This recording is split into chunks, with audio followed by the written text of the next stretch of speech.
오후 5시 55분인데요. 지금 이 시각쯤이면 결정문이 거의 완성됐을 수도 있다라는 얘기를 법조계에서 하고 있습니다. 그러면 그 결정문은 어떻게 쓰여 있는지 그것도 좀 설명을 좀 해드리겠습니다. 자, 지금 평결은 거의 끝났다라고 하잖아요. 그러면 평결이라는 게 각 8명의 재판관들이 자신의 입장, 결론을 이제 밝히는 건데, 그러면 다수 의견이 나왔겠죠. 다수 의견. 그러면 주심인 정형식 재판관이 초안을 쓴답니다. 다수 의견을 바탕으로. 그런데 정형식 재판관이 소수 의견일 경우, 그럴 수 있지 않습니까? 정형식 재판관이 소수라면 다수 쪽에 서 있는 재판관 한 분이 대신 쓴답니다. 그렇게 된다고 하고요. 최진영 변호사님. 네. 그래서 뭐 오늘 저녁이나 아니면 뭐 늦어도 내일 아침쯤 되겠죠. 그때쯤 최종안이 나온다고 하는데 변호사님 보시기에는 몇 시쯤이면 이 최종안이 나올 거라고 보십니까?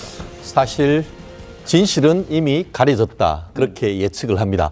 물론 내일 오전 11시로 했던 것은 아마 오전에도 마지막으로 헌법재판관님들이 모여서 평의를 할 가능성도 전혀 배제할 수는 없습니다만 이미 다른 때와 달리 조금 빨리 선고기일보다 한 4일 이상 선고기일을 지정을 했다는 것은 그 사이에 엘리트 중에 엘리트라고 할 수 있는 법관인 이 헌법재판관님들은 사실상 판결문 정말 빨리 제대로 쓰십니다. 그렇기 때문에 이미 결론을 내고 몇 번 회람을 통해 가지고 오탈자라든가 문맥 다 지금 수정했고 결국 내일 아침에 오셔가지고 서명하고 도장을 찍는 절차만 남았다라고 저는 미뤄 짐작합니다. 네. 더불어서 많은 어떤 분들은 이런 부분을 또 헌법재판관님들이 초안을 쓰지 않느냐 그렇게 얘기를 하는데 제 경우에 비춰봤을 때 이런 부분은 이게 아무리 탁월한 어떤 재판 연구관이라 한다 하더라도 이 헌법재판관님들 같이 이렇게 중요한 사건은 헌법재판관님들이 직접 초안부터 해서 최종안을 썼을 가능성도 현실적으로 있을 겁니다. 그렇기 때문에 굉장히 노련하고 또 다양한 어떤 경험이 있는 분들로서는 사실상 오늘 저녁에 퇴근하기 전까지 모든 것을 다 정리해놓고 네. 내일 오전에 오셔가지고 서명하고 날인한 다음에 결국은 최종적인 판결 11시에 있을 가능성이 높은데요. 아마 이제 지금 현재 시간이 5시 58분이니까 네. 사실상 모든 작업은 이제 다 종료된 것이 아닌가 예측을 해봅니다. 결정문은 다 만들어져 있고 네. 서명하는 날인하는 그 작업만 내일 오전쯤에 하면 되지 않을까 이런 말씀이시죠. 최 변호사님. 그런데 평결 끝났다고 해도 내일 딱 아침 눈 떠봤을 때 혹시나 의견 좀 바꾸고 싶다 이럴 수 있잖아요. 네네. 그럴 수 있다고 그렇게 되면 또 결정문을 다시 쓸 수도 있는 겁니까? 그럴 가능성을 완전 배제할 수는 없습니다. 실질적으로 지금 우리나라가 헌법재판소가 모델로 삼은 거에 독일 연방헌법재판소 같은 경우인데 실제 독일 같은 경우에는 사건 평의와 결정 평의를 나눠서 한다고 합니다. 그리고 결정 평의를 위해서 한 다음에도 최종 선고되기 전에 이거 조금 생각을 바꾸겠습니다라고 한다고 하면은 다시 평의를 재개할 수도 있다라고 하는데 우리나라에서도 그런 독일의 모범 사례에 따라서 그렇게 할 가능성도 없지는 않습니다. 하지만 아시다시피 벌써 변론 종결한 때로부터 내일까지 하면 38일 정도 됩니다. 아마 이 정도가 된다고 하면은 이미 8분의 현자, 8분의 헌법재판관님들 같은 경우에는 이미 내심의 결정을 했었고 사실상 초고를 비롯한 본인의 의견을 다 그대로 담아놨기 때문에 지금 현재에서 바뀔 가능성 사실은 거의 없다. 그렇게 예측을 해봅니다. 알겠습니다. 사실상 모든 결정은 끝났다. 이렇게 보는 게 맞다라는 말씀이셨습니다. 내일 오전 11시 전국으로 생중계될 이 헌법재판소의 내부 모습도 좀 전망해 드리려고 합니다. 재판장인 이 문영배 대행이 제일 가운데에 앉을 겁니다. 그리고 재직 기간이 문영배 대행과 똑같은 이미선 재판관, 서열 2위입니다.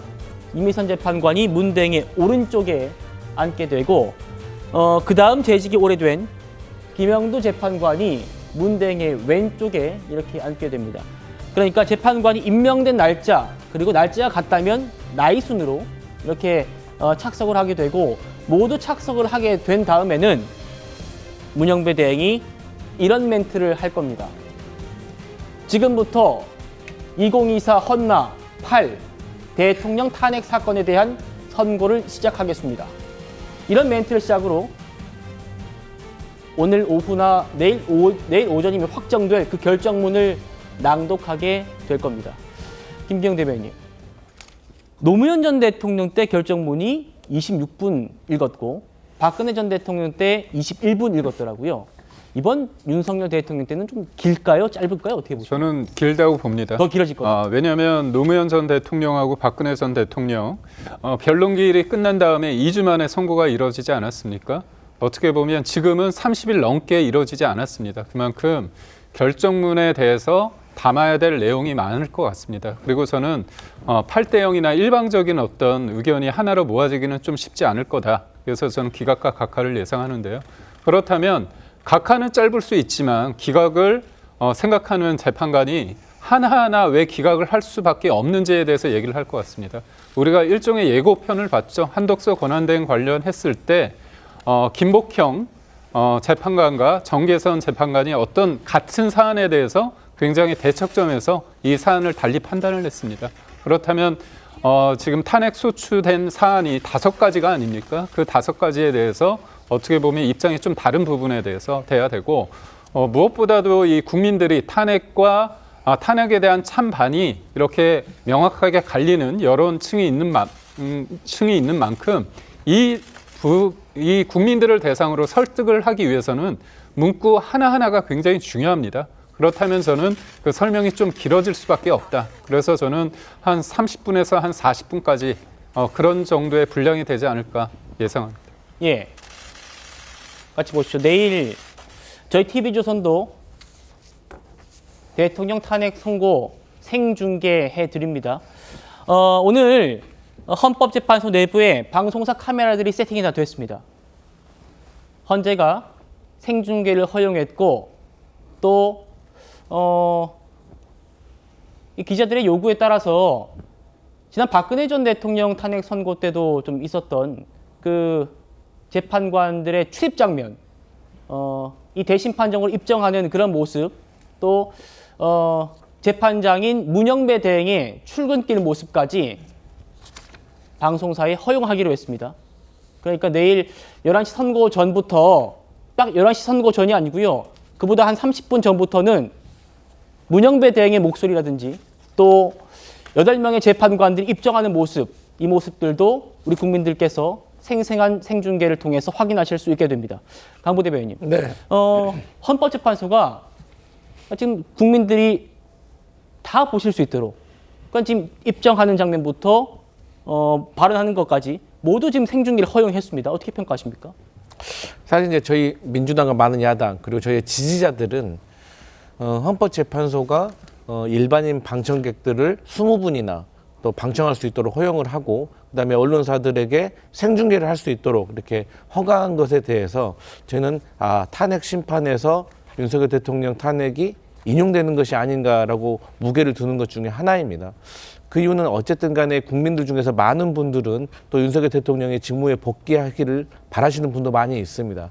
하지만 저희가 느끼기에는 그래도 여론이 아직 확실하게 윤석열 대통령이 복귀해서는 안 된다라는 여론이 있을 것 같기 때문에 또 이것을 전 세계가 보고 있고 우리나라의 민주주의가 어떻게 실현되고 있는지 어떻게 회복되는지에 대해서 또 전 세계가 바라보고 있기 때문에 저는 그럼에도 불구하고 다수의 국민들이 원하는 결과를 내릴 거라고 저는 생각해서 이런 중계를 하고 또 방청객을 허용한 것이 아닌가 저희는 그렇게 생각하고 있습니다. 알겠습니다.